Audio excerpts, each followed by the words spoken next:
নমস্কার।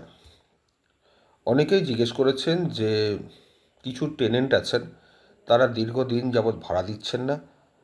বিশেষ করে যারা মহিলা আছেন, মহিলাকে টেনেন্সি দেওয়া হয়েছিল, ভদ্রমহিলাকে, তিনি ভাড়া দিচ্ছেন না। প্রায় 20 বছর, কেউ 10 বছর, কেউ 15 বছর, কেউ 5-7 বছর কোনো ভাড়াই দিচ্ছেন না।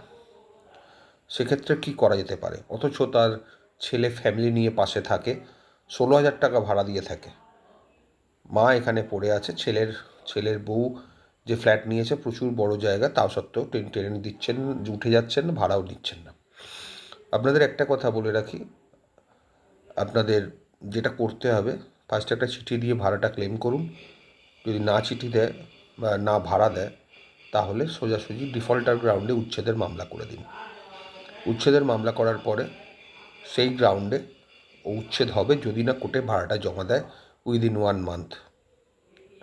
তাহলে আপনার ফার্স্ট ডিফল্টারটা মাফ হবে, কিন্তু সেকেন্ড টাইম যদি আবার ডিফল্ট করে তাহলে সেই গ্রাউন্ডেই উচ্ছেদ হয়ে যাবে। এই সম্বন্ধে আমার ডিটেল ভিডিওগুলো আমার ইউটিউব চ্যানেলেই আছে, আপনারা পারলে দেখে নেবেন এবং অনেক কিছু জানতে পারবেন, শিখতে পারবেন এবং সেই মতো স্টেপ নিতে পারবেন। আপনারা উপকৃত হবেন। ভালো থাকবেন।